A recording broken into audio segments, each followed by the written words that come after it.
नीरेगा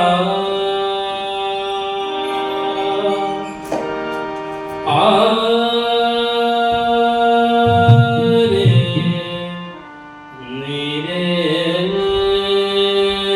सा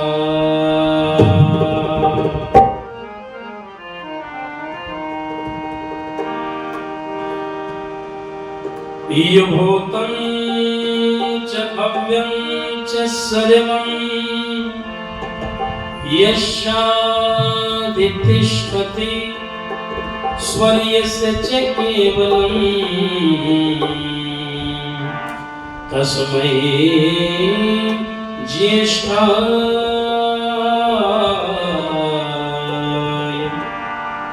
ब्रह्मणे नमः।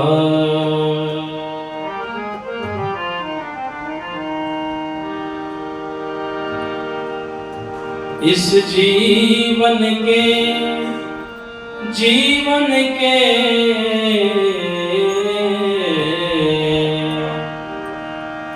इस जीवन के चौराहे पर कितनों से मेल मिलाप हुआ, कितनों से मिले मजबूरी में, कितनों से अपने आप हुआ। कुछ से मिलकर तो खुशी हुई और कुछ से मिल संताप हुआ। जिस प्रभु से मिलना था उससे मिल न सके, इस कारण पश्चाताप हुआ, इस कारण पश्चाताप हुआ। बोली सत्य सनातन वैदिक धर्म की, मर्यादा पुरुषोत्तम श्री रामचंद्र की, श्री कृष्ण चंद्र की, बोली ऋषि दयानंद की। आइए सभी सीधे बैठेंगे एक बार, बोली भारत माता की। आइए न जाने कितने बार हम संसार में आए, कितनी बार जाना हुआ। इस आने और जाने के चक्कर में हमने वो किया जो हमको अच्छा लगा, लेकिन वो नहीं किया जिसको करने के लिए आए थे। बहुत कुछ किया लेकिन कभी जीने का सलीका भी नहीं आया। ऐसे भी बहुत दुनिया में देखे जाते हैं। तो नत्था सिंह जी ने बड़ा सुंदर लिखा है कि सदियों से जीव भटके था, सदियों से जीव भटके था, पर चैन कहीं ना पाया। सदियों से जीव भटके था, सदियों से जीव भटके था, पर चैन कहीं ना पाया। कहीं पार जिया, कहीं पार जिया, कहीं पार जिया मर मर के, कई बार जिया तू मर मर के, फिर भी जीना नहीं आया। सदियों से जीव भटके था, पर चैन कहीं ना पाया।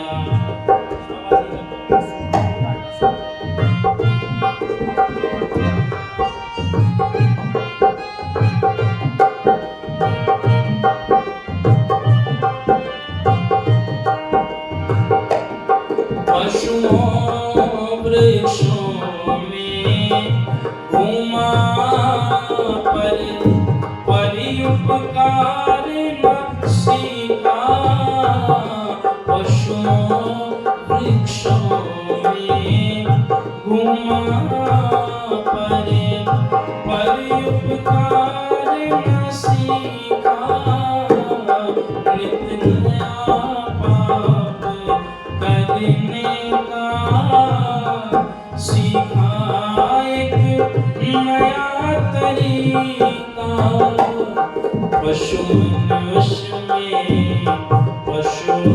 मनुष्य में क्या अंतर है ये वेद जान नहीं पाया कई बार जिया कई बार जिया कई बार जिया तू मर मर फिर भी जीना नहीं आया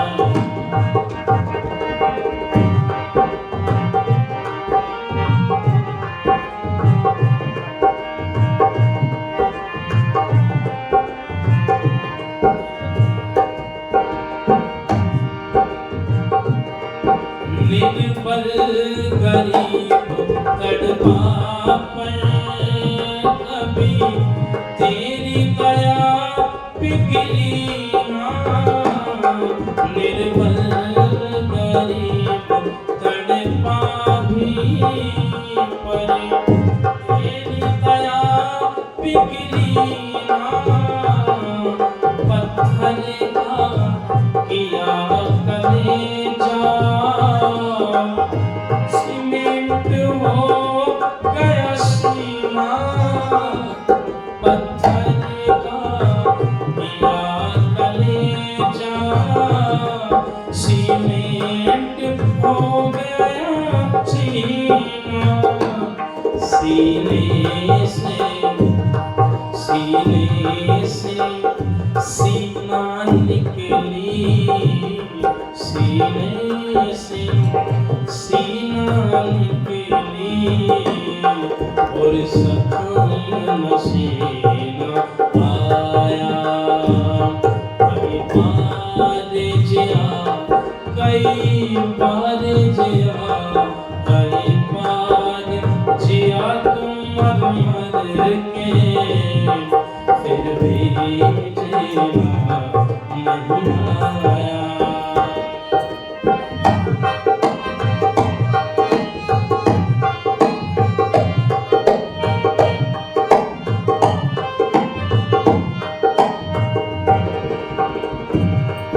आने जाने के चक्कर में डाला आने जाने के चक्कर में है डाला इस जीवन की तख्ती पर सवार सवाल निकाला इस जीवन की तख्ती पर कई बार सवाल निकाला हर बार गलत ही निकला हर बार गलत ही निकला एक बार सही न आया कई बार जिया कई बार जिया कई बार जिया तुम मर मर के फिर भी जीना नहीं आया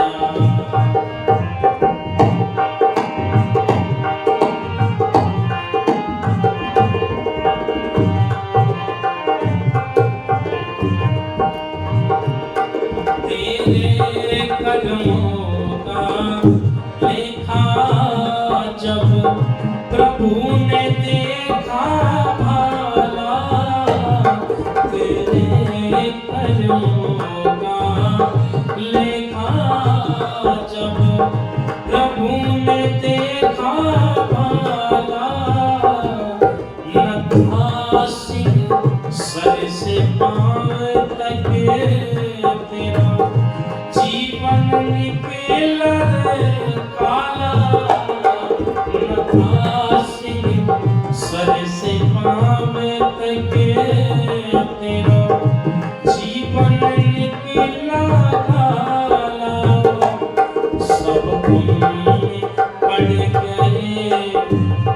के सब पुण्य बढ़ गए फीके, पापों का पसीना आया।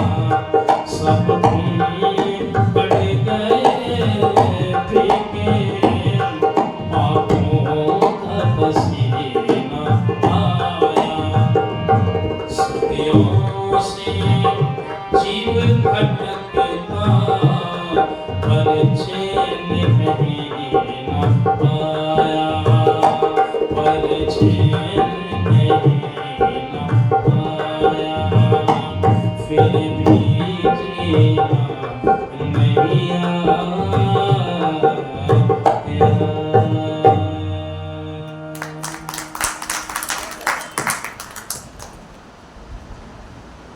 वैदिक वेदी पर विराजमान मेरे पश्चात जिनके विचार आप सुनेंगे, सहारनपुर की पावन धरा से चल करके हमारे मध्य में पधारे श्रद्धेय आचार्य रणवीर शास्त्री जी, आर्य समाज जींद के आदरणीय प्रधान जी, मंत्राणी जी, समस्त अधिकारीगण, और वैसे तो हर बार फोन विनीता माता जी का आता था, इस बार करण सिंह जी का आया और करण सिंह जी ने कहा जी आपको जींद में बुलाना चाहते हैं। मैंने कहा जी अच्छा। तो मैंने कहा कौन सी समाज से? तो इन्होंने कुछ कहा शायद आप पहले आए नहीं, कुछ मुझे विस्मृत भी हो रहा है। मैंने कहा दो है, एक तो जंक्शन है और एक जींद। आप जंक्शन से बोल रहे? बोले नहीं जी शहर से। मैंने कहा हाँ, तो मैं कई बार आ चुका हूँ। बोले वहीं पर आना है।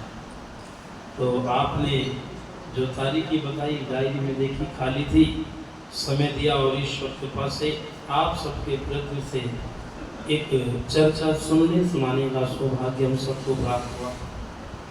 अन्य सभी समाजों से पधारे महानुभाव, उपस्थित भद्र पुरुषों, वंदनीय पूजनीय मातृशक्ति, और जिनके ब्रह्मत्व में हमने प्रातःकाल सृष्टि का सबसे महानतम कार्य यज्ञ किया, ऐसे सुयोग्य विद्वान पुरोहित आचार्य आदरणीय सुरेश शास्त्री जी, मुनि जी, और एक बाहर भी सन्यासी बैठी हुई, उपस्थित भद्र पुरुषों और नगर में हमारी आवाज को सुन रहे सभी नगरवासी भाइयों बहनों। अभी एक भजन आपने सुना कि न जाने कितनी बार दुनिया में हमने जन्म लिया है, कितनी बार हम मर करके न जाने कहाँ कहाँ गए हैं। ये आने जाने का चक्र न जाने कब से चल रहा है। विद्वानों ने तो कहा ये प्रवाह से अनादि है, इसका ना कभी प्रारंभ हुआ था ना कभी अंत होगा। लेकिन विचारने के बाद ये कि आने और जाने के चक्कर में हमने इस आने जाने के चक्कर को समझने का प्रयास किया। क्यों संसार में आते हैं? हमने प्रयास नहीं किया। हमने क्या जाना?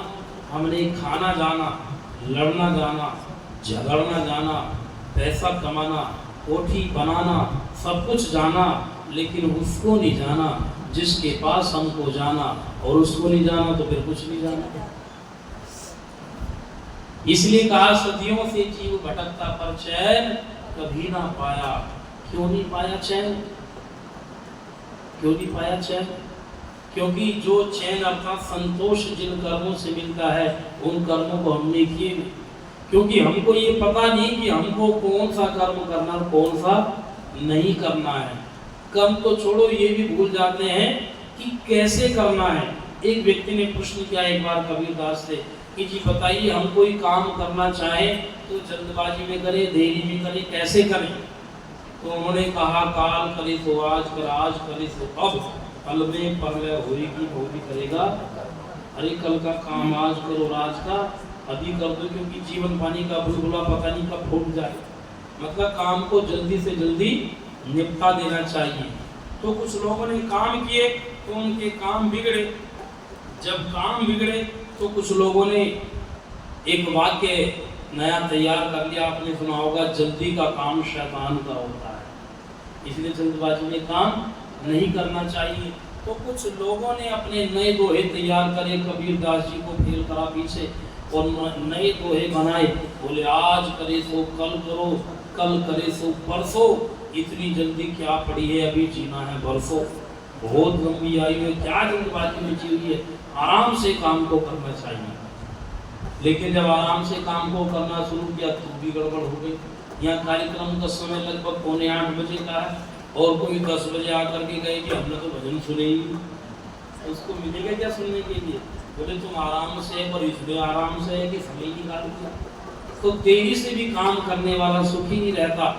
कुछ लोगों ने तो कह दिया काम करने की जरूरत ही नहीं है, अजगर करे ना चाकरी, पंछी करे ना काम, दास मधुका कह गए सबके दाता, क्या जरूरत है काम करने की। लेकिन जब यही लोग इस चीज को फॉलो किया तो भी काम बिगड़े, और जब काम बिगड़े तो लोगों के मन में आया भाई करें तो क्या करें, जल्दी से करते तो बिगड़ता है, धीरे से करते तो बिगड़ता है, क्या करें। तो ये लोग स्वामी दयानंद के पास में गए। देखो ऋषियों का चिंतन कैसा गजब का होता है।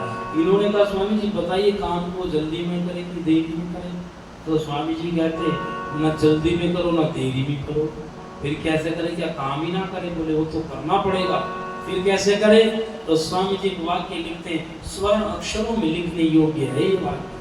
क्या लिखते हैं? वो कहते हैं सब काम धर्मानुसार अर्थात सत्य और असत्य को विचार करके बोल दो करने चाहिए। अब चाहे देरी में करो चाहे जल्दी में, हम थोड़ी ना काम भी करेंगे। समस्या ये है कि हम काम तो करते हैं लेकिन धर्म क्या है अधर्म क्या है, सही क्या पाप क्या पुण्य का, इस पर विचार नहीं करते। उस काम कर दो और फिर बाद में उसका परिणाम आपने सुना होगा, बिना विचारे जो करे सो पाछे पछताए, काम बिगाड़े आपनो जग में होत हंसाए। इसलिए काम करे तो कैसे करें के देखभाल कर सोच समझ कर अपना वक्त गुजारे, शुभ गुण कर्मों व्यवहारों से जीवन सदा संवारे, देखभाल कर सोच समझ कर अपना वक्त गुजारे, शुभ गुण कर्मों व्यवहारों से जीवन सदा संवारे, देखभाल कर सोच समझ।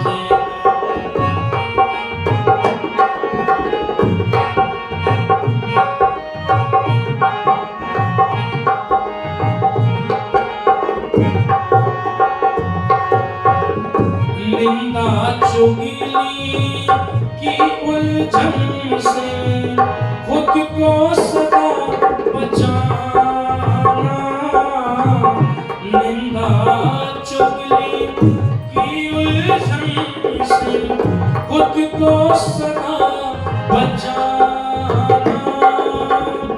दुनिया के रगड़ों झगड़ों में फंस कर मत रह जाना, बेमतलब की चिंताओं का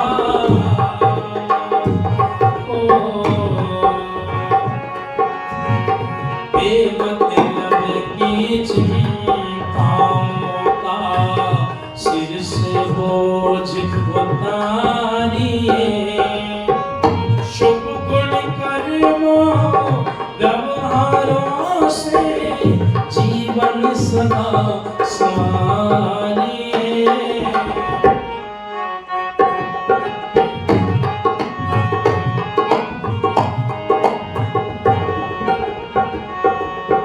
और हम जितने प्रेम से जितने अच्छे से दूसरों की पत्नी उनके बच्चों से बात करते हैं, उतने ही प्रेम से हम अपनी पत्नी और अपने घरवालों से बात करने लगे तो घर में स्वर्ग हो जाएगा कि नहीं हो जाएगा। लेकिन बाहर तो हम बड़ी सभ्यता से बात करते हैं, घर में ऐसा लगता है जैसे बात नहीं कर रहे हो, तलवार लेकर के लड़ना प्रारंभ करते कि नहीं करते। कहा है लोगों ने शब्द सवारे बोलिए, शब्द के हाथ ना पाओ, एक शब्द करे औषधि एक शब्द करे घाव। क्यों? क्योंकि घाव भर जाता है बोली घाव भर जाता है गोली का, घाव भरता नहीं है गोली का। कहा भी है लोगों ने, भाई कौवा किसका धन ले लेता, कोयल किसको दे देती, केवल दो मीठे बोल सुनाकर वश में सबको कर लेती। आचार्य जी भी आ गए हैं और प्रधान जी भी आ गए हैं, दोनों के नाम की ताली बजा दो एक बार मिल करके। और जरा सुनो मैं क्या कह रहा था। ऐसे बोले बोल के जैसे अमृत ही बरसा हो, बाहर वालों से भी हर व्यवहार सदा घरसा हो, मुख से निकले वचन बाद में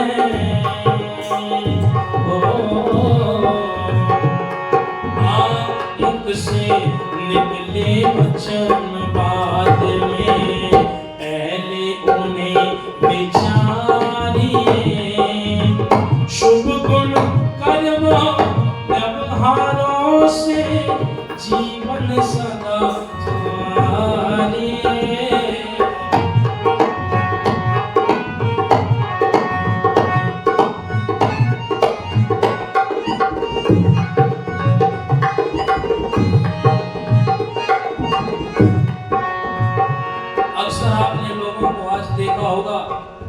एक बंदी दौड़ में भागे जा रहे और कह रहे भाई साहब ठीक ठाक तो, बोले ठीक कहाँ, खर्चे चलने भारी हो रहे, बहुत परेशानी हो रही भाई साहब। कितने पैसे कमाते, बोले लगभग 2 लाख रुपए महीने में कमा लेता हूँ। देवी जी बोले वो भी 1.5 लाख रुपए कमा लेते, लेकिन खर्चे पूरे नहीं हो रहे। फिर भी खर्चे क्यों नहीं हो रहे पूरे? क्योंकि आवश्यकता नहीं थी, फिर भी ऐसे ऐसे साधनों को घर में लेकर के आ गए कि अगर ना लाते तो मोहल्ले में बेइज्जती हो जाती, नाक नीची हो जाती, पड़ोसी ने ऐसा कर दिया तो मुझे उससे ऊंचा करना है। ऐसे ऐसे खर्चे जोड़ लिए हैं जिनकी आवश्यकता भी नहीं थी। तब कहा किसी ने, बोले आमदनी कम खर्चा ज्यादा, आमदनी कम खर्चा ज्यादा ये लक्षण मिटने के हैं, ताकत कम गुस्सा ज्यादा ये लक्षण मिटने के हैं। इसीलिए तो समाज में दुख झेल रहे हैं। खर्चा इतना बढ़ा लिया है, आमदनी उतनी है ही नहीं, फिर कैसे जीवन चलेगा? तो लिखा है सीमा से बढ़ने मत देना, जीवन में आवश्यकताएं, सीमा से बढ़ने मत देना, जीवन में आवश्यकताएं, करके जो मिल जाए उसे प्रेम से खाए, जितनी लंबी चादर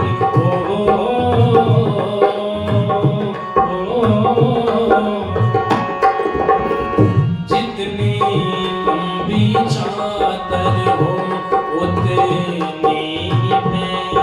पसारिए, शुभ गुण कर्मों व्यवहारों से जीवन सदा संवारिए।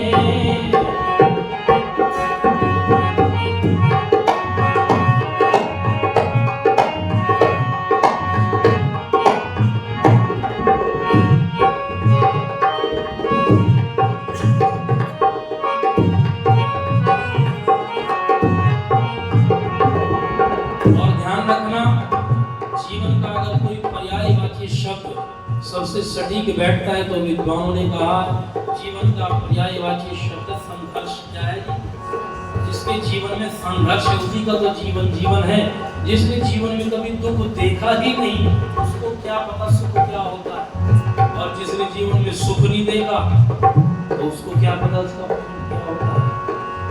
सदा जो मीठा मीठा खाता है उसको नमकीन के स्वाद का पता नहीं होता, और जिसने कभी मिठाई ना खाया हो उसको मीठे के स्वाद का क्या पता। हार और जीत जीवन में चलती रहती है, लेकिन जब जब जीवन में हार आती है तो उससे कुछ सीख लेनी चाहिए, क्योंकि कोई भी व्यक्ति तब तक हारता नहीं है जब तक उसकी हिम्मत नहीं आती। और जिस दिन हिम्मत हार जाती है उस दिन जीता हुआ व्यक्ति भी हार जाता है साहब। इसी ने लिखा है जीत हार तो हर मानव के जीवन में आती है, मेहनत करके दिल वालों की हिम्मत बढ़ जाती है, मेहनत करके दिल वालों की हिम्मत बढ़ जाती है।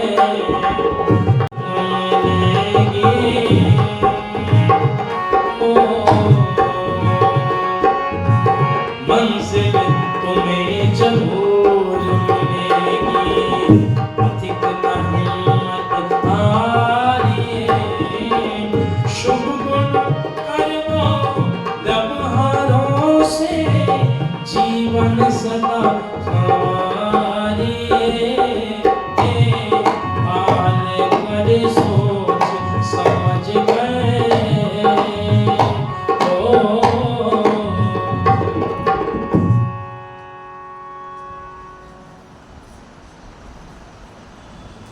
भजन समझ में नहीं आता। ऐसा लग रहा है जैसे सीधे मोक्ष में पहुंच गए होंगे, ऐसे ही लग रहा था। ये आगे सुनना चाह रहे थे ना आप, एकदम से रुक गए। भजन ये समाप्त हो गया, क्या करूँ अब आगे नया वाला चलेगा। नहीं तो यूं कहोगे एक ही भजन में 1 घंटा निकालना। सडन ब्रेक लगा दिए। उपस्थित सज्जनों, आदरणीय बाबूजी, नाम तो मुझे पता नहीं, आप जानते होंगे। चांदरूप मलिक जी। चांदरूप मलिक। हाँ, ये मलिक साहब 100 रुपये दे रहे हैं, आप इनका ताली बजा करके स्वागत करें। एक बात ध्यान रखना माताओं बहनों सज्जनों, नववर्ष भी हमारा चल रहा है और नवरात्रि भी चल रही है, लेकिन बहुत जगह कार्यक्रम आजकल हो रहे, कई कथाएं, कई जागरण है, लेकिन वो चिंतन वहां नहीं दिया जाता जो चिंतन आज हमारे सनातन भाइयों को, सनातनियों को आवश्यकता है। और वो चिंतन जहां मिलता वहां हम जाते नहीं, क्योंकि हमने एक चीज मान ली है, बस जहां मन को खुश करने की चीजें आए, जहां आनंद नहीं मजा आए वहां जाना चाहिए। लेकिन ध्यान रखना, मनोरंजन तो आपकी जेब में जो चाहे वो निकाल लीजिए फोन से, लेकिन सदा मन की ही खुराक देंगे तो आत्मा का क्या होगा? आत्मा की खुराक भी तो मिलनी चाहिए। आत्मा का जो भोजन है वो सारे समाज की वेदी से मिलता है। बड़ा सुंदर कहा है विद्वानों ने, बिना विचारे जो करे सो पाछे पछताए, काम बिगाड़े आपनो जग में हो हंसाए। हमें जल्दबाजी में कोई काम नहीं करना चाहिए। ऋषिवर देव दयानंद सरस्वती महाराज ने आज समाज के 10 नियम लिखे। कितने लिखे? और उनमें से एक नियम ये भी लिखा, 5वां क्या लिखा, कि हमें प्रत्येक कर्म को विचार पूर्वक करना चाहिए, ये धर्म है या अधर्म है, और इसका निर्णय हमारी आत्मा करती है। आत्मा कभी किसी की झूठ नहीं बोलते, लेकिन हम आत्मा की आवाज सुनते कहाँ? एक व्यक्ति कहने लगा, जी कैसे निर्णय करें कौन सा काम हमें करना चाहिए, कौन सा नहीं करना चाहिए? तो विद्वानों ने कहा इसके 3 पैमाने हैं। कितने हैं जी? एक है सत्यम शिवम हो सुंदरम। आप जानते हैं पहले टेलीविजन पर दूरदर्शन का कार्यक्रम आता था तो उसके लोगो क्या होता था? सत्यम शिवम। अंग्रेजियों ने हटवा दिया उसको, लेकिन उसमें बड़ा ज्ञान छिपा हुआ था। किसी भी काम को करो तो 3 चीजें उसमें आप ऐड कर लीजिए। वो काम सत्य होना चाहिए, कल्याणकारी होना चाहिए और सुंदर भी होना चाहिए। आप कहोगे कैसे, समझ में नहीं आया? तो कहा जैसे एक बच्चा भूखा है और अपनी माँ से कहने लगा, माता जी मुझे भूख लगी है, मुझे भोजन दो। तो माता ने कहा, बेटा अभी भोजन पकने के लिए रखा हुआ, थोड़ा समय लगेगा, लेकिन तुझे तेज भूख लगी हुई है तो एक काम कर, जब मेज पर फल रखे हैं तो उन फलों को जाकर के खा ले। अब ये जैसी गया, इसने वहां रखे हुए थे अंगूर थे, केले थे, अब इसने अंगूर तोड़कर एक जैसी खाना चाहा तो माँ आई और आकर एक चपत लगा इसको। आप सोच लोगे खुद ही तो खाने के लिए गई, खुद ही क्यों मारा? उसने कहा, बेटा ये जो तू अंगूर खाने जा रहा है ना, ये अंगूर तो हैं, सुंदर तो हैं, पर सच्चे नहीं है, प्लास्टिक के हैं। समझ में आ रहा है ना? रखते हैं ना घरों में प्लास्टिक का केला, प्लास्टिक का सेब, बोले देखने में अच्छे लगते हैं और खाने के मतलब के नहीं है, मतलब सच्चे नहीं है, झूठे हैं, तो उनको खाना दुख देंगे अगर खाओगे तो। फिर क्या क्या बोले फ्रिज में देख, फ्रिज में रखे होंगे।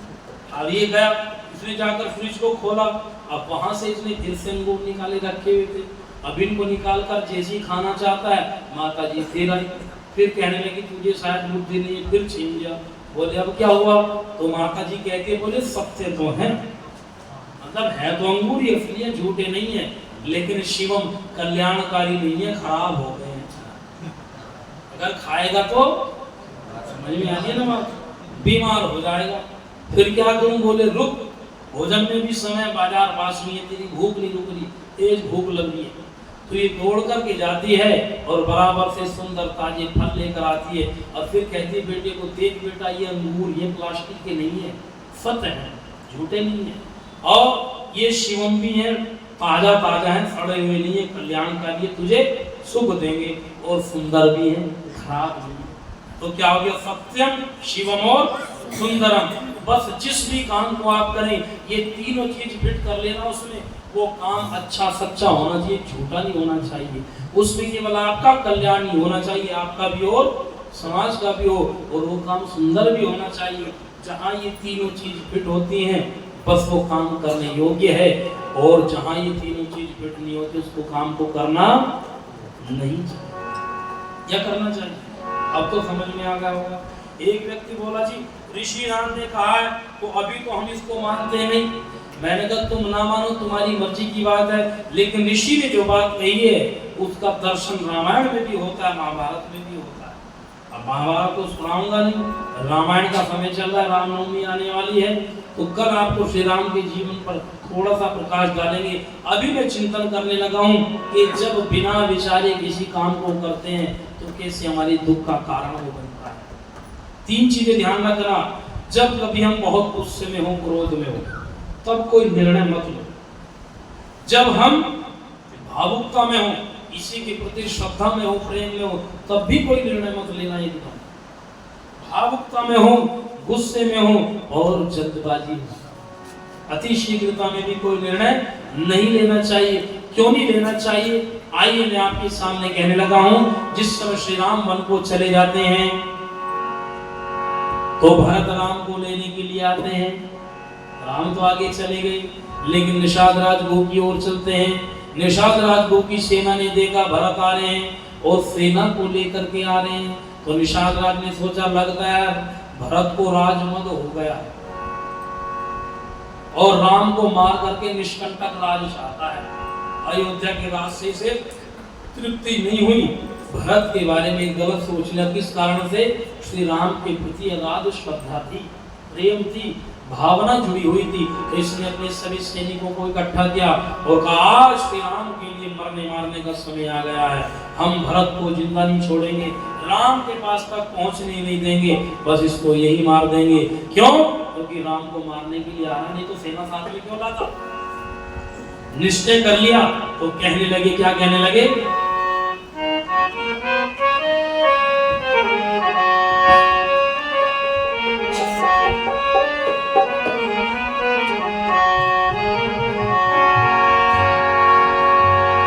क्या कारण वन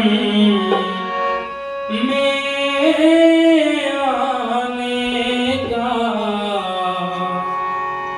क्या कहते हैं? तो मेरे पीछे पीछे रहना, तैयार रहना, युद्ध तो हमें करना ही है, लेकिन थोड़ी सी चर्चा करेंगे। कैसे? आओ भरत से बात करें, क्या कारण वन में आने का, आओ भरत से बात करें।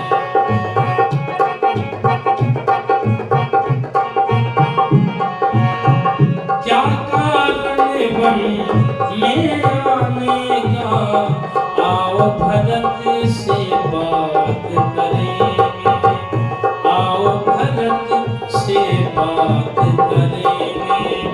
मन में कपट के भाव अगर है, श्री राम से बात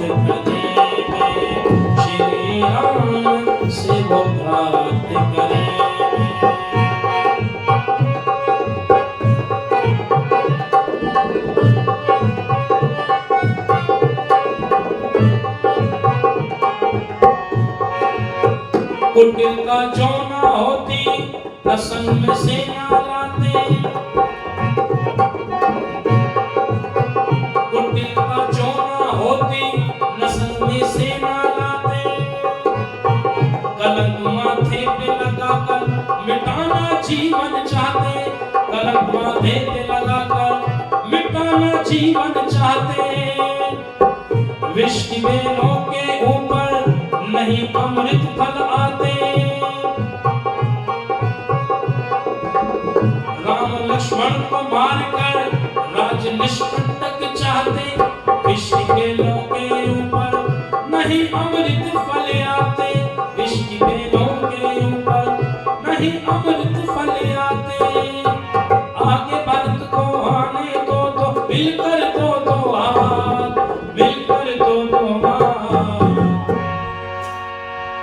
आगे भरत को आने दो मिलकर दो हाथ करेंगे, आओ भरत से बात करेंगे, क्या कारण बन में आने का, आओ भरत से बात करेंगे।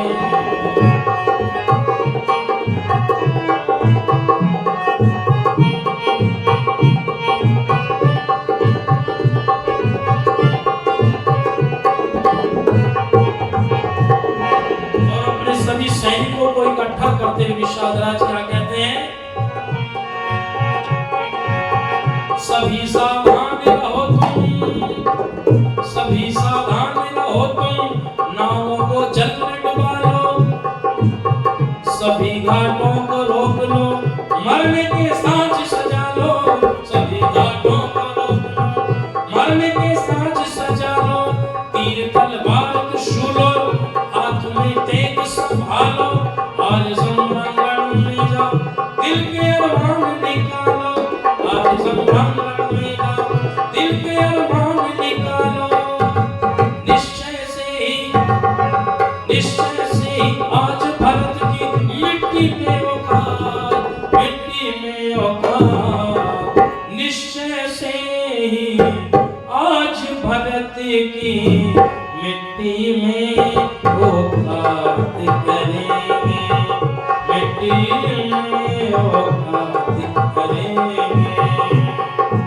जब सेना को जोश दिला रहे थे और आह्वान कर रहे थे अपनी अपनी तलवारों को, धनुष बाण को निकाल लो, भरत की सेना पर एकाएक हम आक्रमण करेंगे, तो उनकी सेना में एक बुजुर्ग व्यक्ति भी थे, वो आते हैं आगे आकर कहते महाराज करो तो वो जो आपको अच्छा लगे, आप राजा हैं, लेकिन मेरा एक निवेदन है, युद्ध करने से पहले क्यों ना भरत के मन के विचारों को जान लिया जाए, वो आया क्यों है। आप सोच रहे राम को मारने के लिए आए हैं, लेकिन अगर राम को मारने नहीं राम को लेने के लिए आए हुए होंगे तो, और आपने आक्रमण कर दिया, पहले तो भरत के सामने आप टिक नहीं पाओगे, बहुत बड़ी योद्धा है राम के भाई, लेकिन अगर आपने युद्ध किया और श्री राम को पता चला तो उनको कितना दुख होगा। ये तो बात ठीक कहते हो, फिर क्या करें, बोले मेरा निवेदन है शीघ्रता मत करो, क्या मत करो, जल्दबाजी मत करो, फिर क्या करो, जवानों को सेना में कुहू जब जोश दिलाते, तभी एक भक्त महाशय कुहू को ऐसे समझाते,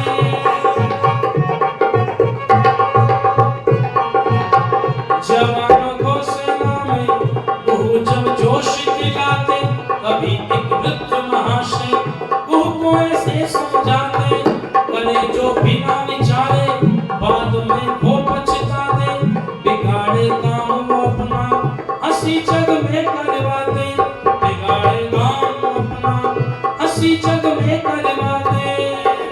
फिर क्या करें, पहले भेद नरेश निकालो, युद्ध युद्ध के पश्चात, युद्ध युद्ध के पश्चात, पहले भेद नरेश निकालो, युद्ध उसके पश्चात करेंगे, युद्ध उसके पश्चात करेंगे, क्या कारण गम में आने का, आओ भरत से बात करेंगे।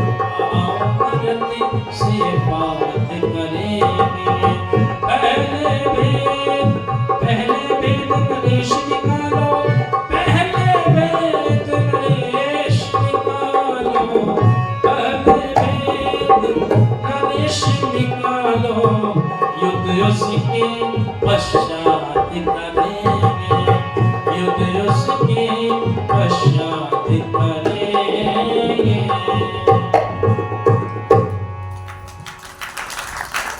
देखो ये कीमत होती है अपने घर में बैठे बुजुर्ग की। ये बुजुर्ग निकल करके आए, उन्होंने गो को समझाया निषाद राज को, तो उनकी समझ में बात आई। बोले ठीक है, पहले युद्ध नहीं करते, सेना को पीछे पीछे रखते, छुपाते हैं, पहले प्रेम पूर्वक जाकर उनका आदर सत्कार करेंगे, उनके मन के आशय को जानने का प्रयास करेंगे। अगर युद्ध के लिए आए हैं तो तुरंत आक्रमण करेंगे, और यदि युद्ध की इच्छा नहीं है तो आक्रमण नहीं करेंगे, उनके साथ चलेंगे। किसके कारण ये मन में विचार किसके कारण आया? एक बुजुर्ग के कारण। लेकिन क्या आज हमारे घरों में बुजुर्ग हैं? 4 आश्रम बने हुए थे, ब्रह्मचर्य, गृहस्थ, वानप्रस्थ और संन्यास, लेकिन 5वां और बना लिया कौन सा? वृद्धाश्रम, ओल्ड एज होम बना दिया। किस लिए? बोले जब तक माँ बाप काम के हैं ठीक है, और जब बूढ़े हो जाए तो इनको धक्का देकर कहाँ गए? तो ओल्ड एज होम। अच्छा ये अच्छा है क्या? एक संस्कारवान संतान को ऐसा करना चाहिए क्या?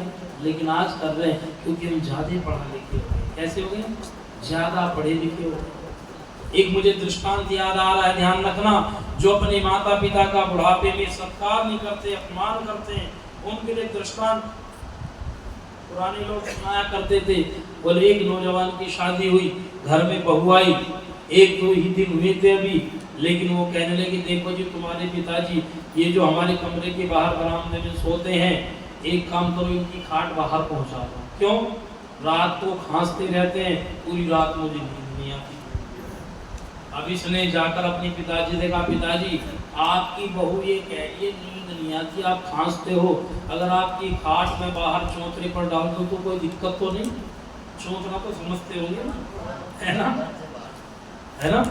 तो इसने कहा बेटा कोई बात नहीं, जिसमें तुम्हें सुख हो वैसा करो। खाट बरामदे से बाहर निकाल कर बरामदे के बाहर पहुंचा दी।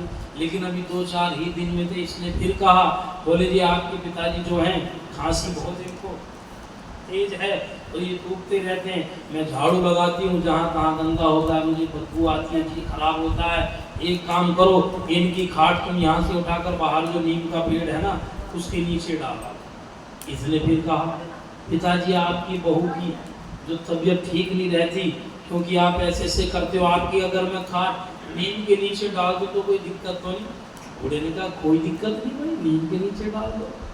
लेकिन जैसे खाट नीम के नीचे बाहर डाली, और पिताजी को क्योंकि चल फिर ज्यादा सकते नहीं थे, सहारा दे करके, और जब खाट पर बैठाया और बैठा करके चला तो बाबूजी को हंसी आ गई। अब हंसी आई तो इसने मुड़कर देखा और कहने लगा, पिताजी आप हंसे क्यों? तो इसने कहा अब क्या हमारे हंसने पर भी पाबंदी है भाई, खाट को बाहर पहुंचा देगा, हंस भी नहीं सकते। अब इसने कहा नहीं पाबंदी नहीं है, लेकिन आप बिना कारण नहीं हंसते, कोई तो कारण है। बोले कारण छोड़ो, तुम अपने गृहस्थ में आनंद लो। बोले नहीं आप बताओ, मैं जाऊंगा नहीं। बार बार पूछने पर इसने बता दिया, सुनना चाहता तो सुन बेटा, आज से लगभग 30-40 साल पहले मैंने अपने पिताजी की खाट यहीं पहुंचाई थी, आज मेरी खाट यहाँ आ गई है, और चिंता मत कर खाट तेरी भी यही क्योंकि ये तो कर्म चक्र है, भोगना सबको पड़ेगा। अब जैसी ये सुना तो उसकी आंखें खुल गई, बात हृदय पटल पर जाकर के लगी। तुरंत पिताजी की खाट उठाकर सीधे अंदर कमरे में ले जाता है और कहता अब तो पिताजी आप यहीं रहोगे। पत्नी ने कहा ये क्या कर रहे हो, मुझे परेशानी होती। बोले परेशानी होती तो अपने घर चले जा माएंगे, ये तो यहीं रहेंगे, और जब तक मैं ये यहीं रहेंगे तो रह सकती हो तो रह, नहीं रह सकती तो तुम जा सकती हो, खुली कोई दिक्कत नहीं, समस्या तो एडजस्ट करो। बुजुर्ग है, जब ये कहा तो ये कल आ गए। हम जल्दबाजी में सोचते हैं, एक तरफा निर्णय लेते हैं, उन माता पिता बुजुर्गों को भूल जाते हैं जिन्होंने अपना लहू बहा करके हाथों में छाले पड़ गए, तब अपने बच्चों को पाला पोसा। और एक बात और कह दूं, बुजुर्गों में भी माँ की महिमा तो सब गाते हैं। कवियों ने माँ के लिए बड़े बड़े भजन बनाए, कविता बनाई, लेकिन पिता के लिए किसी ने नहीं लिखा।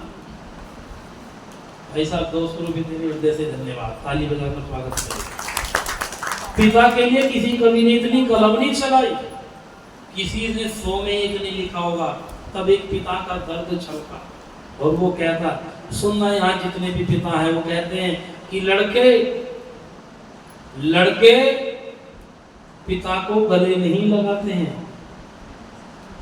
याद करना आपने अपने पिता को कब गले लगाया।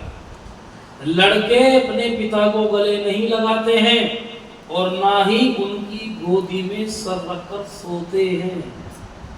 ध्यान रखना, लड़के अपने पिता को गले नहीं लगाते हैं और ना ही उनकी गोदी में सर रखकर सोते हैं। बाहर रहने वाले लड़के तो चले जाते किसी काम से, पढ़ाई से, बोले बाहर रहने वाले लड़के जब घर फोन करते हैं तो माँ से बात करते हैं। बाहर रहने वाले लड़के घर फोन करने पर माँ से बात करते, पिता से नहीं करते। फिर भी पीछे खड़ा हुआ पिता जो इन बातों को सुन रहा है अपनी पत्नी से कहता है, क्या कहता है, उससे कह दो। किससे? बेटे से। बोले उससे कह दो ज्यादा टेंशन ना ले, मैं अभी जिंदा हूं। हम सोचते हैं माँ ने ही बच्चे के लिए अपना त्याग दिया है। ध्यान रखना, माँ तो त्याग करती ही करती है, लेकिन बच्चा माँ के गर्भ में पलता है, लेकिन पिता के मस्तिष्क में पलता है। पलता कि नहीं पलता है? पिता को भी कम प्रेम नहीं होता। माँ की महिमा सभी बताते, मैं बतलाऊं क्या है पिता? अरे रोटी, कपड़ा और मकान, परिवार का सारा जहां है पिता। लेकिन ऐसे पिता को, ऐसे बुजुर्गों को घर में कहाँ रखा? घर से बाहर निकाल दिया, तो अब समझाए कौन? जब बुजुर्गों को ही घर से निकाल दिया या खुद उन्हें छोड़ करके चले गए, तो फिर तो नीले ड्रम की व्यवस्थाएं होती रहेंगी, है ना?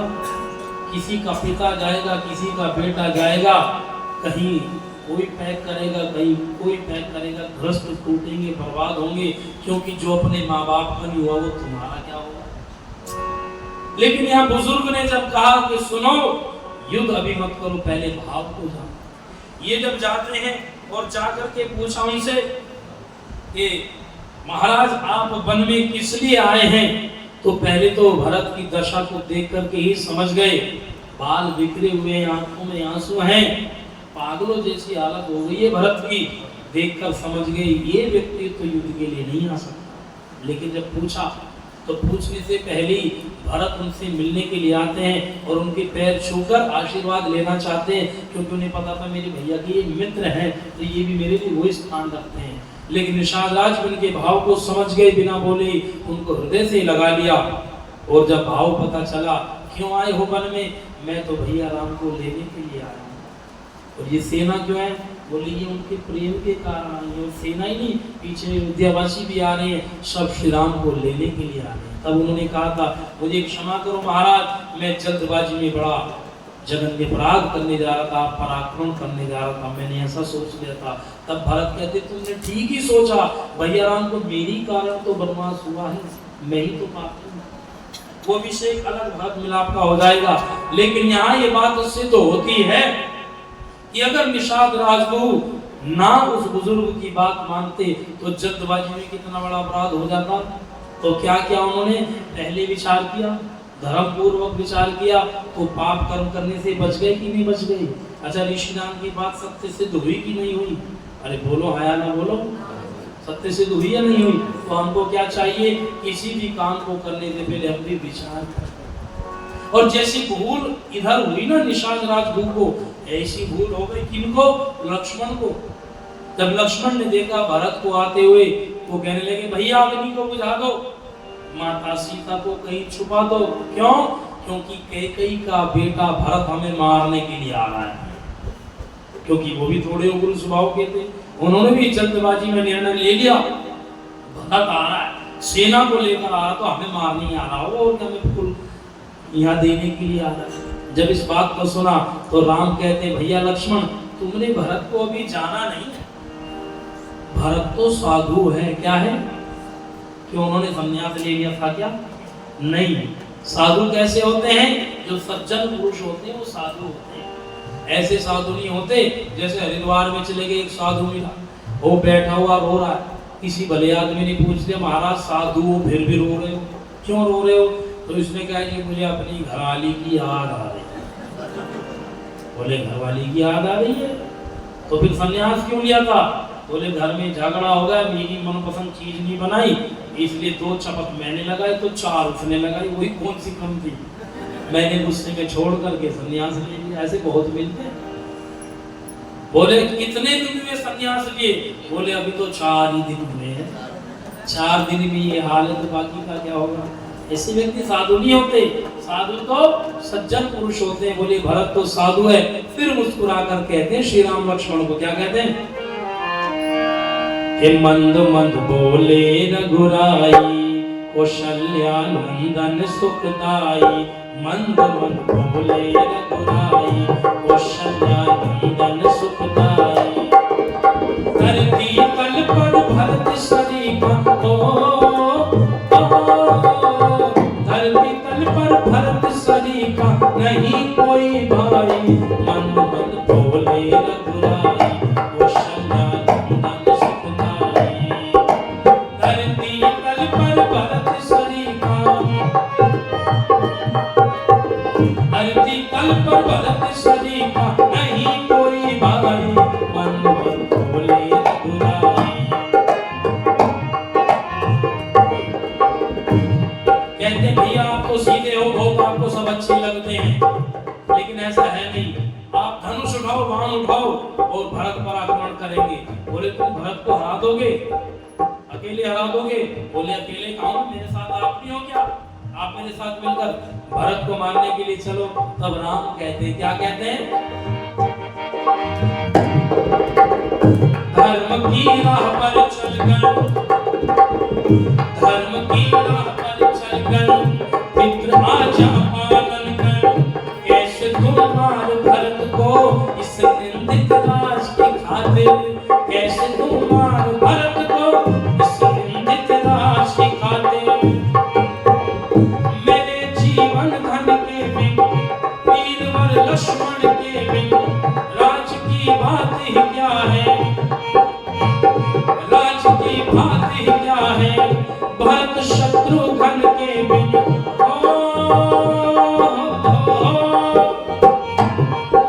हो ब्रह्मांड का राज में मुझको पूर्ण दुखदाई। मंद मंद बोले रघुराई, कौशल्या नंदन सुखदाई। मंद मंद बोले रघुराई।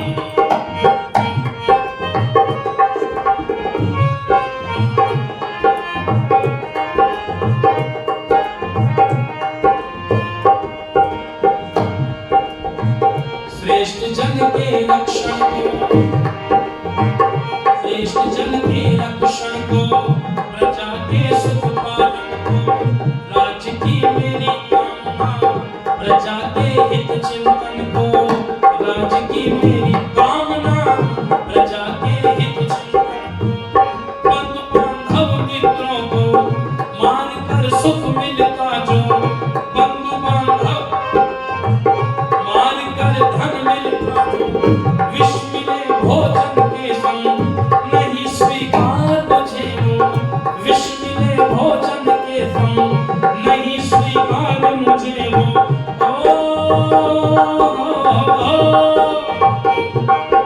खून बहाकर जो मिलती, खून बहाकर जो मिलती धिक्कार बादशाही। एक हमारे राम है जो कह रहे अपने भाइयों को मार करके अयोध्या का ब्रह्मांड का राज है।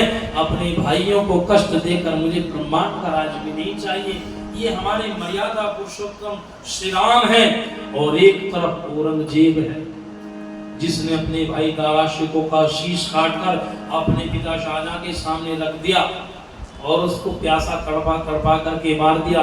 तब उसने कहा था तेरे से अच्छे तो ये हिंदू हैं जो जीते जी भी सेवा करते हैं और मरने के बाद भी जल देते हैं। श्राद्ध करते हुए मरने के बाद होता नहीं, लेकिन उसने कहा बोले मरने के बाद भी वो देते, तू जीते जी मुझे प्यासा मार रहा है। तेरी जैसी औलाद से अच्छा है कि व्यक्ति बेऔलाद है। एक और औरंगजेब है जिसने राज्य के लिए अपने भाई का सर काट दिया। और एक हमारे श्री राम है जिसने पिता के वचन की खातिर भाइयों के प्रेम के लिए वनवास 14 वर्षों का वनवास स्वीकार किया, लेकिन भाइयों को कष्ट देना, पिता को कष्ट देना स्वीकार नहीं किया। ऐसे हैं मर्यादा पुरुषोत्तम श्री राम। मंद मंद बोले रघुराई, कौशल्या चंदन सुखदाई।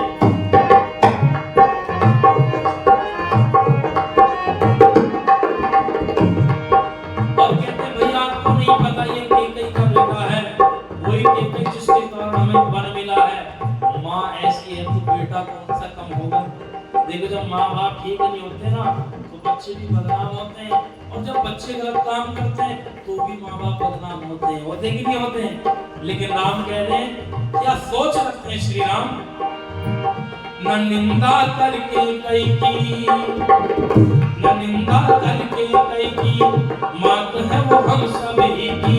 वो देवी परम श्रेष्ठ है, प्रतिष्ठा मात्र शक्ति की। वो देवी परम श्रेष्ठ है, प्रतिष्ठा मात्र शक्ति की। चमकती नहीं वो ज्योति, प्राप्त होते नहीं मोती। सुनो है लक्ष्मण भैया, अगर के कहना होती। सुनो है लक्ष्मण भैया, अगर के कहना होती।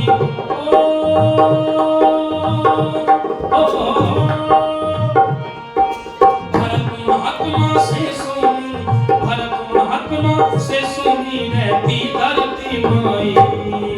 मंद मंद बोले रघुराई, कौशल्या चंदन सुखदाई।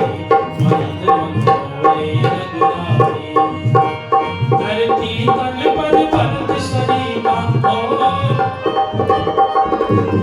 धरती तल पर भरत शरीरा, नहीं कोई भाई। मंद मंद बोले रघुराई, मंद मंद बोले रघुराई। कौशल्या चंदन सुखदाई।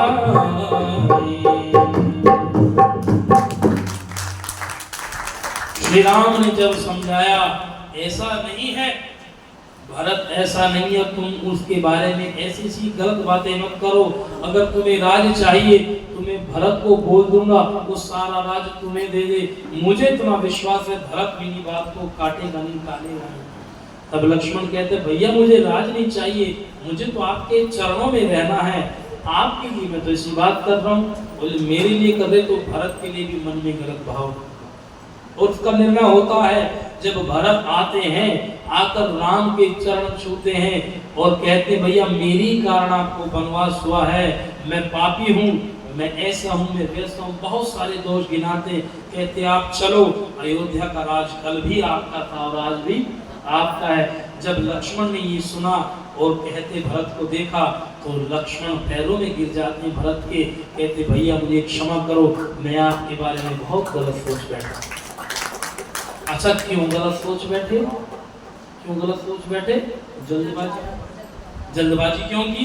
श्री राम के प्रेम के कारण, श्रद्धा के कारण। और यही बात तो हम कह रहे हैं, जब आप जल्दबाजी में कोई काम करोगे, गुस्से में कोई काम करोगे और भावुकता में आकर कोई निर्णय लोगे तो ज्यादातर आपको दुख ही मिलेगा। इसलिए इन तीनों तरंगों को हमेशा ध्यान रखना, कभी भी इन तरंगों की वशीभूत होकर परिवार में अपने पिता को कोई गलत मत कहना, पिता अपनी बच्चों को गलत ना कहे, पत्नी पत्नी पति को गलत ना कहे और पति पत्नी को गलत ना। एक दूसरे के भाव को समझे और अगर कुछ गलत है भी तो बैठकर प्रेम से उसकी सुलह कर ले, क्योंकि झगड़ा जब पर्दे के बाहर जाता है तो परिवार की जो इज्जत पुरखों ने बनाई थी वो सब मटिया पेट हो जाती है, नहीं होती। लेकिन हम ऐसा कहाँ करते हैं, हम तो बस ऐसे बातें करते हैं आपस में कि जैसे आज ही युद्ध होने वाला है, तलवार लेकर के जैसे लड़ रहे हो आपस में, इस प्रकार की चर्चा हम लोग करते हैं। तब विद्वानों ने कहा था, उन्होंने कहा कि अक्सर जब हमारे घर में झगड़े हो जाते हैं तो झगड़े होने के बाद एक चीज होती है, वो क्या चीज होती है? आपस में हमारे बोल चाल बंद हो जाती है। क्या हो जाती है? अच्छा, बोल चाल बंद का मतलब क्या है? बोल चाल बंद का मतलब बोल तो हो जाता है बंद और चाल बढ़ जाती है। जब भी काम करेंगे तो भाग भाग करके काम करेंगे, है ना? बोलेंगे नहीं लेकिन काम बड़ी फुर्ती से करेंगे। क्यों माताओं, आपसे बेहतर कौन जानता है? यहाँ की तो वैसे अच्छी है, मैं बाहर वाले की बात कर रहा हूं। मैं निवेदन आपसे कर रहा था कि बोल बंद और चाल और बर्तन जब मांजते हैं ना साहब, तो दूसरे मोहल्ले तक आवाज जाती है, जाती कि नहीं जाती है। ऐसे एक पति पत्नी में झगड़ा हो गया, अब बोल बंद और वही काम बढ़ा हुआ है। बोले कोई सा ना, क्योंकि छोटे बाप के हो जाएंगे और हम सोचते हम तो बड़े बाप के, हम चौधरी और ये हमारे गुलाम है। ये सोच दुख का कारण है। अब इसने क्या किया, पतिदेव ने एक पर्ची लिखी थी पर्चे पर, और उस पर लिख करके दे दिया, कल सुबह मुझे दिल्ली जाना है और रोहतक से मेरी गाड़ी है, ट्रेन है, ट्रेन सुबह ही मुझे 5 बजे उठा देना, नहीं तो मेरी ट्रेन छूट जाएगी। अब कहा नहीं, इसने दे दिया लिख कर, इसने भी रख लिया। सुबह उठा तो सुबह के 7 बज चुके थे। ये गुस्से में गया और जाकर कहता, मैंने तुमसे कहा था मुझे सवेरे उठे देना, मेरी ट्रेन नहीं तो छूट जाएगी, क्यों नहीं उठाया? तो पत्नी कहती है, पहले आवाज नीचे। बोले आवाज नीचे का क्या मतलब है? बोले आपने मुझसे बोला नहीं था। बोले क्या लिख कर दिया था? बोले पढ़ा तो था तुमने। बोले मैंने पढ़ा था, तुमने लिख कर दिया। फिर बोले उत्तर तुम्हारी ही भाषा में है। कैसे है? तुम जाओ, तुम्हारे सिराने तकिए के नीचे एक डायरी रखी है। बोले अच्छा, और डायरी में प्रथम पृष्ठ पर लिखा हुआ है, सुबह के 5 बज गए हैं, उठ जाओ, तुम्हें दिल्ली जाना, नहीं तो तुम्हारी ट्रेन छूट जाएगी। अब इसको अपनी गलती का एहसास हुआ। इसने क्या तो गुस्सा आ रहा था, लेकिन मुस्कुराकर हाथ जोड़ता है और कहता, देवी मुझे क्षमा करो, तुम जीती और मैं हारा, कुछ भी कर लेना, आज के बाद बोल बंद नहीं करना। वही बात सच है, वैसे जितना इन्हें जिताओगे, अपने आप को हारा मानोगे, उतना घर में सुख शांति रहोगे, सुख शांति से रहोगे। और इनसे जीतना चाहोगे तो भाई साहब पराजय मिलेगी। इनसे तो बड़े बड़े लोग नहीं जीत पाए, महिलाओं से तो महिलाएं जीत सकती है, इसलिए आप जबरदस्ती क्यों करते हो? बस इनके पीछे बोले जो आप देखा सब ठीक है, क्यों जी? तो घर में सुख शांति रहेगी। लेकिन माताओं को भी तो समझना चाहिए, बुद्धिमान स्त्री अपने पति को राजा बनाकर रखती है और स्वयं रानी बनकर रहती है, और मूर्ख स्त्री अपने पति को गुलाम बनाकर रखती है और स्वयं भी दासी बनकर रहती है। और यही बात पुरुषों पर भी है, अपनी पत्नी को रानी बनाकर रखो, राजा बनो, और उसे अगर पैर की जूती बनाओगे तो तुम भी क्या रहोगे? तुम भी तो गुलाम बन जाओगे। हम जीवन साथी हैं, तो एक दूसरे का सम्मान करते हुए आगे बढ़े, लड़े ना। अगर लड़ोगे तो परिवार में कलह होगी। इस लड़ाई को तो समाप्त करने के लिए महर्षि देवदान ने अपना जीवन खपाया है और लिखा है कि लड़ने वाले हजारों को बेहाल कर गया, वो लड़ने वाले हजारों को बेहाल कर गया, वो ऋषि था अकेला जो कमाल कर गया, वो ऋषि था अकेला जो कमाल कर गया, लड़ने वाले हजारों को बेहाल कर गया, वो ऋषि था अकेला जो कमाल कर गया।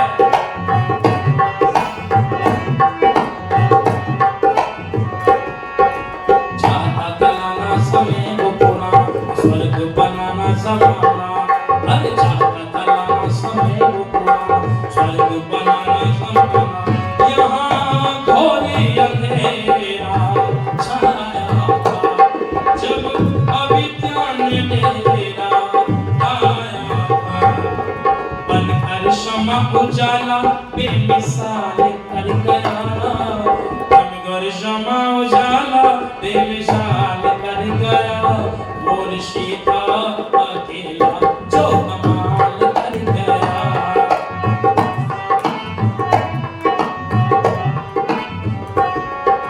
कहीं बेजाई कहीं गिर जाए, कुछ अपने भाई कसाई, अपने भाई नहीं बिगाड़ा भारत का, कुछ दुश्मन की तलवारों ने भारत को बर्बाद किया है, भारत के, और आज भी कमी नहीं है। अभी वो वक्फ बोर्ड को खत्म किया है, पूरी तरीके से तो हुआ नहीं, लेकिन फिर भी कमर तोड़ने का तो प्रयास किया है। लेकिन इसमें ध्यान देने की बात यह है कि आज भी जयचंद गद्दार का नहीं है। पक्ष में कितने वोट पड़े जी? 288 लगभग है ना, 288 पड़े और विरोध में 232।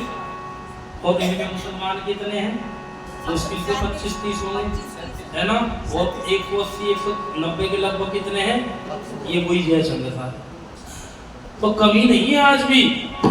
इसी कारण भारत की दुर्गति हुई है। तब किसी ने लिखा था, हमें तो अपनों ने लूटा, गैरों में कहाँ दम था, और अपनी कश्ती वहां डूबी जहां। ये तो पुरानी होगी, अब नहीं सुनो। हमें अपनों ने लूटा, गैरों में कहाँ दम था, और अपनी कश्ती वहां डूबी जहां पानी था ही नहीं, रेत में डूब गए साहब।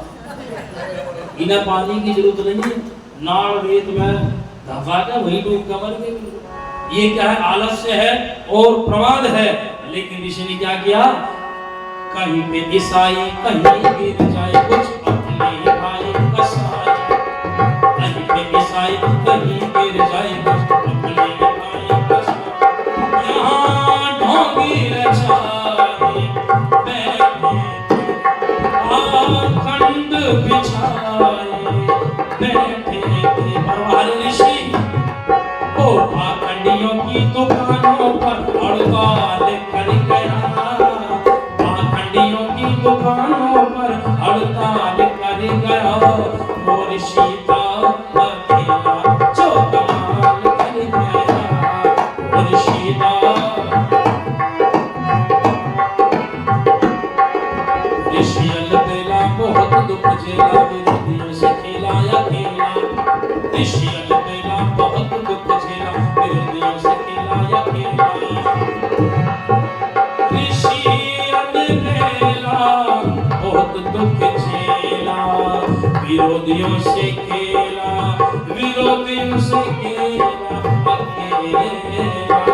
मेरा ऋषि अलबेला बहुत दुख झेला, विरोधियों से खेला या खेला।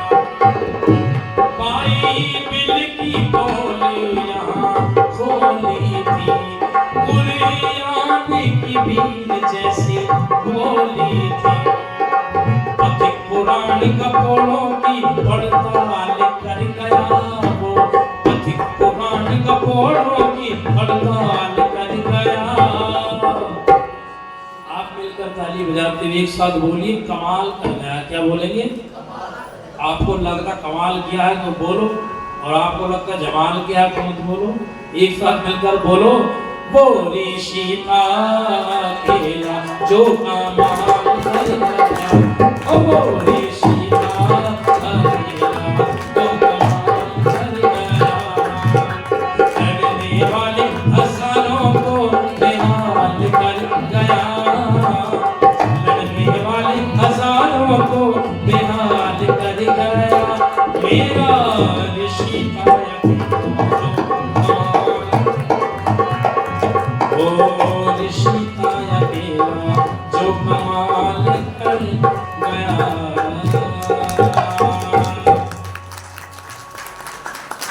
इसलिए ऋषि ने जो बात कही है वो काट्य है, तीनों कालों में मानने योग्य है। और 19वीं शताब्दी के बाद एक मेव महर्षि हुए जिन्होंने इस बात को कहा, शठे शाठ्यम समाचरित। नहीं तो लोगों ने आकर धर्म पर आकर विराम दे दिया था। ऋषि थे जिन्होंने आकर नियम लिखा, सबसे प्रीति पूर्वक धर्मानुसार यथा योग्य बरतना चाहिए। और कैसा कर्म करना चाहिए? न जल्दी में करो, न देरी में करो, करो तो कैसे करो? कौन सा नियम बताया था मैंने? भूल गए? कौन सा बताया था? मैंने बताया था सब काम धर्मानुसार, अर्थात सत्य और असत्य को विचार करके करने चाहिए। ये इतने सुंदर विचार स्वामी जी ने लिखे हैं। इसके एक एक नियम पर कई कई दिन की कथा हो सकती है। आजकल लोगों में होड़ मची है, कृष्ण कथा, राम कथा और न जाने कैसी कैसी कथाएं करा रही। कथा कराना बुरा नहीं है, लेकिन राम ने जिसकी कथा की थी हमें उसकी कथा करनी चाहिए। कृष्ण ने जिसकी कथा करी थी उसकी करनी चाहिए या किसी और की? राम और कृष्ण वेद को मानते थे, वेद की कथा उन्होंने जीवन भर की, ऋषि राम ने भी वेदों की कथा की। तो हमें भी मूल को पकड़ना चाहिए। वेदों पर चलने के कारण, वेद की विद्या के कारण राम मर्यादा पुरुषोत्तम श्री राम बने हैं। राम ने वेदों को नहीं बनाया है। इसलिए हम ये नहीं कहते कि दयानंद को पूजो, हम तो कहते हैं ऋषि ने कहा तुम वेदों को मानो, वेदों को पूजो, क्योंकि वेदों ने ही राम कृष्ण हनुमान दयानंद जैसे बनाए हैं। तो आओ हम वेदों को हृदयंगम करें। वेद की कथा होगी तो राम कृष्ण हनुमान ऋषि दान की कथा स्वतः ही उसमें हो जाएगी। इसलिए मूल को पकड़े, क्योंकि भूल मूल में थी, मूल सुधरेगा, सारा का सारा शूल निकल करके चला जाएगा, कष्ट नहीं होंगे। आप सबने इतने ध्यान से सुना, सबका धन्यवाद। वाणी को यहीं पर विराम देता हूँ। जोर से बोली भारत माता की, और महर्षि दयानंद की। सभी का धन्यवाद। इति ओम शम।